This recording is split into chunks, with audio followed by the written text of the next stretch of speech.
महादेव से विवाह के पश्चात भी मनुष्यत्व गया नहीं पार्वती।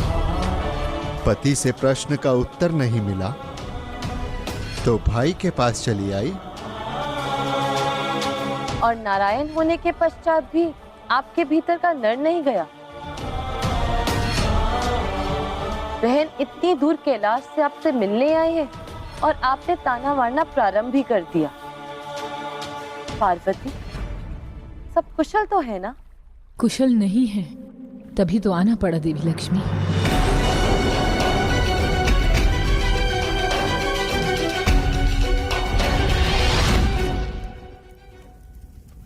यदि इन्हें ना पाया तो आपके त्रिलोकपति होने का लाभ ही क्या?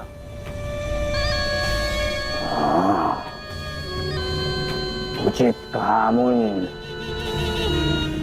यदि इसे ना पाया तो मेरे त्रिलोकपति होने का लाभ क्या?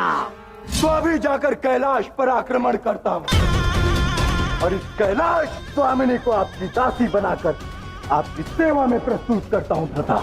नहीं निशुम, जो कार्य केवल सुई से किया जाता हो उसके लिए तलवार नहीं निकाली जाती, और जो कार्य दूत का है उसके लिए राजा को जाने की क्या आवश्यकता?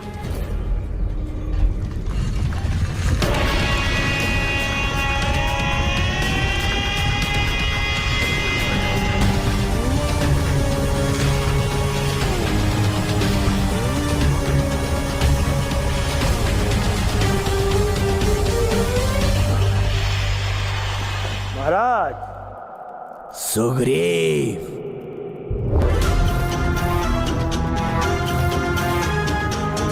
शब्दों को अस्त्र बनाकर कैसे खेला जाता है ये तुम जानते हो।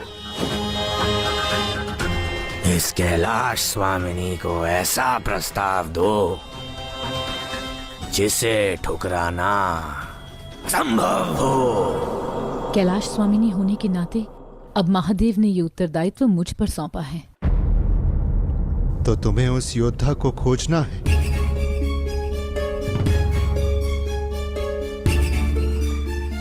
परंतु कहाँ मिलेगी वो योद्धा? यही जानने तो मैं आपके पास आई हूँ ज्येष्ठ। आपसे संसार का कौन सा रहस्य छुपा है नारायण? सहायता कीजिए ना देवी पार्वती की। बताइए कि कहाँ मिलेगी वो योद्धा? हो सकता है वो पार्वती के बहुत निकट हो, परंतु वो उसे पहचान नहीं पा रही हो।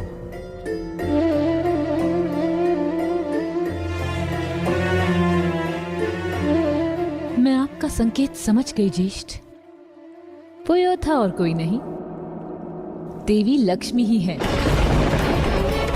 मैं नहीं देवी पार्वती, मैं और योद्धा। मैं ऐश्वर्य दे सकती हूँ परंतु युद्ध नहीं कर सकती। क्यों नहीं? स्वयं महादेव जिनके भक्त हैं, उन नारायण की पत्नी हैं आप। वैसे तो आप भी महादेव की पत्नी हैं, जिनके नारायण भक्त हैं। नहीं देवी लक्ष्मी, हीरा और पाषाण दोनों धरती के गर्भ से उत्पन्न होते हैं, किंतु चमकता केवल हीरा है, क्योंकि उसमें स्वयं का तेज होता है। किसी की पत्नी होने से कुछ नहीं होता, स्वयं के अस्तित्व में तेज होना चाहिए, जो आप में है। मैं तो एक साधारण मनुष्य हूं, किंतु आप एक दिव्य देवी हैं। मैं देवी हूं परंतु योद्धा नहीं। अपने भीतर छिपी ऊर्जा को पहचानिए देवी लक्ष्मी। आवश्यकता मन के मंथन की है देवी लक्ष्मी। मुझे तो पार्वती के विश्वास पर विश्वास है। मन का मंथन करने से अस्तित्व का ज्ञान हो ही जाता है। धन्यवाद ज्येष्ठ। मैं कैलाश लौट रही हूँ। आशा करती हूँ जब देवी लक्ष्मी को अपने अस्तित्व का ज्ञात होगा, वो शीघ्र कैलाश पर उपस्थित होंगी। फिर सब मंगल हो जाएगा।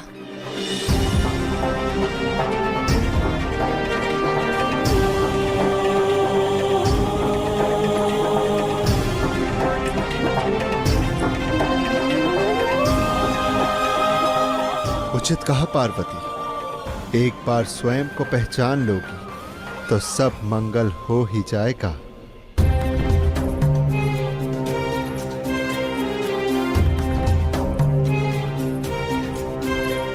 प्रणाम माता। नारायण से मिला ही आप? कोई हल मिला? अनुमान हो गया है देवराज। वो योद्धा कोई और नहीं, देवी लक्ष्मी ही है। माता लक्ष्मी? माता नारायण की पत्नी है वो देवराज। शक्ति तो होगी ना उनमें। माता आप? देवराज, कभी कभी किसी के विषय में हम जो सोचते हैं उसका प्रारब्ध उससे भिन्न होता है। प्रारब्ध कितना सुंदर शब्द है देवी।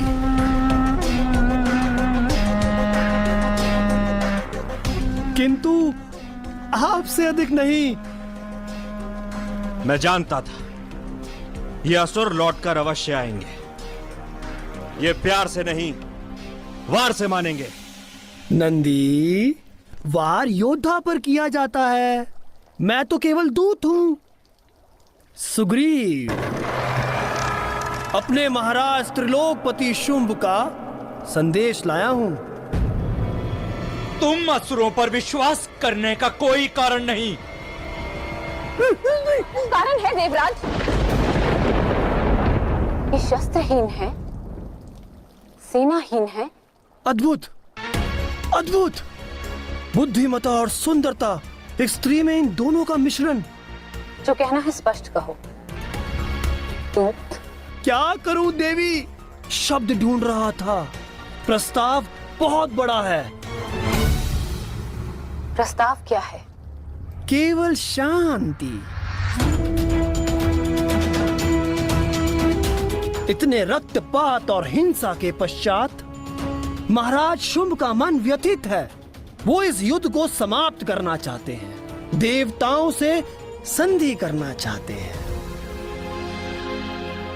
और ये संधि केवल आप ही करवा सकती हैं। क्या आप सच हैं?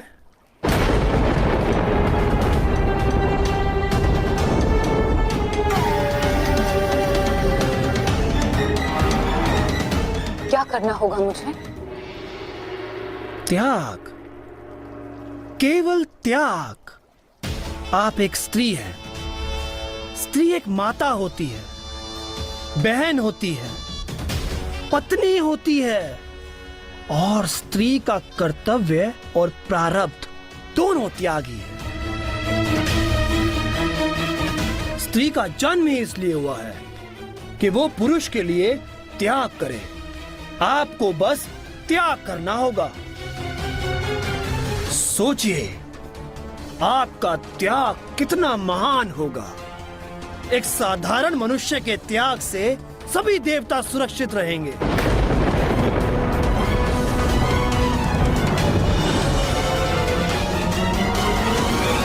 यदि मेरे त्याग से ये युद्ध रुक सकता है तो मुझे स्वीकार होगा। क्या त्यागना होगा मुझे?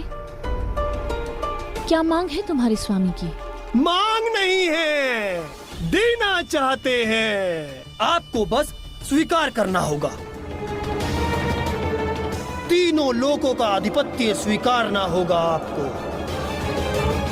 कैलाश त्यागना होगा आपको। और महाराज शुंभ से विवाह करना होगा आपको।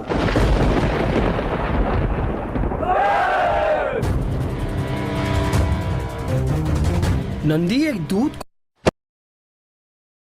भाग लो या भाग लो। यदि भाग